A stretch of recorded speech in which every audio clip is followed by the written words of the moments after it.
Ah, qu'est-ce que je serais heureux si j'étais heureux.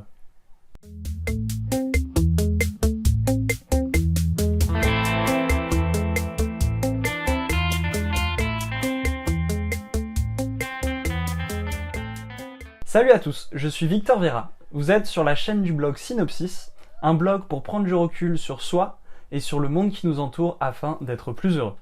On se retrouve aujourd'hui pour le 7e épisode de la série sur le bonheur et surtout pensez à vous abonner. C'est parti. Un vieux débat philosophique s'est vu relancer il y a quelques années par les apports de la psychologie moderne. Il traite du lien entre nos affects, c'est-à-dire nos sentiments, nos émotions, et nos pensées et nos croyances. Nos émotions et nos sentiments sont-ils le fruit de nos pensées et de nos croyances, ou bien l'inverse ? Vous êtes-vous déjà posé la question ? Qui entraîne qui ?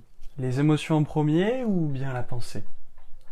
Un individu qui est triste et qui doute de lui, à votre avis, est-ce qu'il est triste parce qu'il pense qu'il est incapable ? Ou plutôt, est-ce qu'il pense qu'il est incapable parce que dans l'enfance, il a connu un traumatisme qui l'a rendu triste et qui l'amène à penser cela aujourd'hui ? Les anciens avaient plutôt tendance à postuler l'antériorité et le primat de la pensée sur les émotions. Le Bouddha disait « nous sommes ce que nous pensons ». Mais quelques années plus tard, par exemple Spinoza ou bien Freud, ont plutôt souligné le fait que les affects étaient ce qui déterminait le contenu de la pensée. Et finalement, avec le développement de la psychologie positive dans la seconde moitié du XXe siècle, on a de nouveau vu l'évidence et l'effet des pensées sur les émotions. C'est un faux problème, je pense. En fait, c'est un peu comme qui de l'œuf ou la poule. On n'aura pas trop la réponse. Pour moi, et vraiment à mon sens, cela suggère un va-et-vient permanent entre les pensées et les émotions. Il y a une interaction, comme un conditionnement mutuel des deux, de l'un vers l'autre et inversement. Parfois, la pensée précède l'émotion. Par exemple, ma mère, quand j'étais petit, m'a dit que les chiens étaient dangereux. Du coup, maintenant, à chaque fois que j'en vois un, j'ai peur. Mais parfois, c'est plutôt l'émotion qui précède la pensée. Un jour, je me suis fait mordre par un chien. J'ai donc eu peur. Et maintenant, je trouve en fait que tous les chiens sont dangereux. Ce qui importe, c'est que dans les deux cas, on peut agir. On peut agir sur nos émotions pour mieux, on va dire, réguler nos pensées. Et on peut agir sur nos pensées pour faire évoluer notre vie émotionnelle. Il s'agit d'être vigilant lorsqu'une forte émotion ou pensée commence à arriver en nous pour éviter que cela puisse nous perturber. C'est de la prévention. L'attention que l'on porte à notre vie intérieure par l'introspection nous permet de comprendre de plus en plus vite ce qui se joue en nous et de réagir avant qu'une pensée ou bien une émotion vienne s'enraciner et nous perturber. C'est là aussi l'un des buts de ces drôles exercices de respiration qu'on appelle méditation. On se met à distance de nos pensées et de nos émotions, ce qui par la suite nous permettra d'être plus vigilants. Au lieu de dire « je suis en colère »,« je suis triste », on apprend plutôt à constater « tiens, j'ai une colère, j'ai une tristesse ». En fait, c'est pas du tout un truc de mec chez père, la méditation. Au contraire, c'est prendre mieux conscience de soi, avec des exercices qui paraissent un peu bizarres au début, mais voilà. Je suis pas très bon encore en méditation, mais je suis pas régulier, j'en fais peut-être pas assez souvent, mais il y a 3-4 ans, quand j'ai commencé, jamais j'aurais pu penser que ça aurait pu autant m'aider dans la vie courante à coup de petites sessions de 10-15 minutes. Mais cette vidéo n'est pas une vidéo de méditation. Reprenons. On va franchir un pas de plus et voir comment travailler activement sur nos pensées. Il faut bien comprendre une chose. Le monde extérieur n'est que le miroir de notre propre monde intérieur. Je m'explique.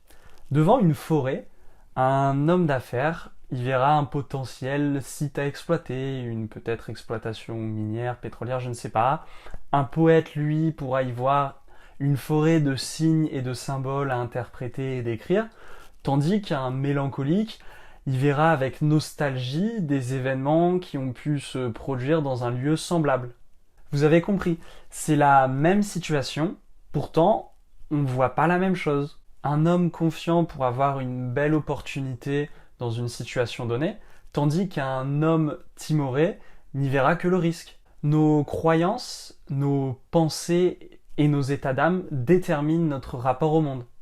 Et ça, les anciens l'avaient déjà super bien compris. Épictète, un sage stoïcien, affirmait « Nul ne peut te faire de mal si tu ne le veux pas, car tu subiras un dommage quand tu jugeras que tu as subi un dommage. » J'avoue qu'on ne peut pas vivre tout le temps avec la pensée de cette expression, et d'ailleurs ce serait presque pas humain. Mais tenter de se le rappeler peut vraiment nous aider à aller mieux. Personnellement, dernièrement, j'ai fait face à certains événements douloureux, et me rappeler, ça m'a soulagé. C'est pas tant le fait de vivre avec cette expression qui est important, c'est surtout de comprendre ô combien le travail sur nos pensées est essentiel à la construction d'une vie heureuse. C'est surtout le regard de Schopenhauer que je voulais vous partager aujourd'hui. Il insiste sur la nécessité de construire des pensées positives, tout en éliminant nos vieilles croyances négatives. Il dit qu'il faut que nous considérons ce que nous possédons avec le regard que nous aurions si cela nous était arraché. Bien souvent, ce n'est qu'après la perte que nous réalisons la chance que nous avions. Au lieu de dire « Ah, j'aimerais avoir ceci ou cela », plutôt « Ah, si je devais perdre ceci ou cela ». S'il est difficile de ne pas nous comparer aux autres, nous comparer à ceux qui vont mal est bien souvent plus bénéfique que de se comparer à ceux qui vont mieux que nous. Un certain nombre d'études sociologiques montrent que la comparaison est à la fois la clé du bonheur, mais aussi du malheur. Pour terminer cette balade, il m'aurait été difficile de ne pas vous parler de psychologie positive. Cette branche de la psychologie s'intéresse au fonctionnement optimal de l'être humain. On met l'accent en fait sur l'origine du bon fonctionnement et de la bonne santé psychologique. Le professeur Martin Seligman remet au goût du jour dans ses travaux la distinction entre optimiste et pessimiste. Son travail, débuté dans les années 70, montre que les optimistes, c'est-à-dire ceux qui ont tendance à voir les choses du côté positif, d'avoir confiance en l'avenir, réussissent globalement mieux, et ce dans tous les domaines, que les pessimistes. Ils sont donc plus aptes au bonheur. Les optimistes bénéficient d'une meilleure santé. Ils sont 8 fois moins sujets à la dépression, et surtout jouissent d'une meilleure espérance de vie. Quelle que soit la situation difficile, l'optimiste envisagera une solution au problème, tandis que le pessimiste reste convaincu que la situation critique va perdurer. Au fond, le pessimiste ne croit pas que le bonheur soit vraiment possible. Et c'est pourquoi il pourrait adopter cette jolie maxime « Qu'est-ce que je serais heureux si j'étais heureux ?» Mais d'où vient le fait que certaines personnes soient davantage optimistes et d'autres pessimistes? Seligman avance plusieurs facteurs. Le premier, c'est la sensibilité de l'individu transmise par le patrimoine génétique. Ensuite, on retrouve l'éducation, avec l'influence des parents et des enseignants. On retrouve ensuite l'environnement global dans lequel on vit, et aussi l'influence des médias, avec la fameuse formule du « tout va mal ». Bon, en ce moment c'est un peu particulier et on en a un bel exemple.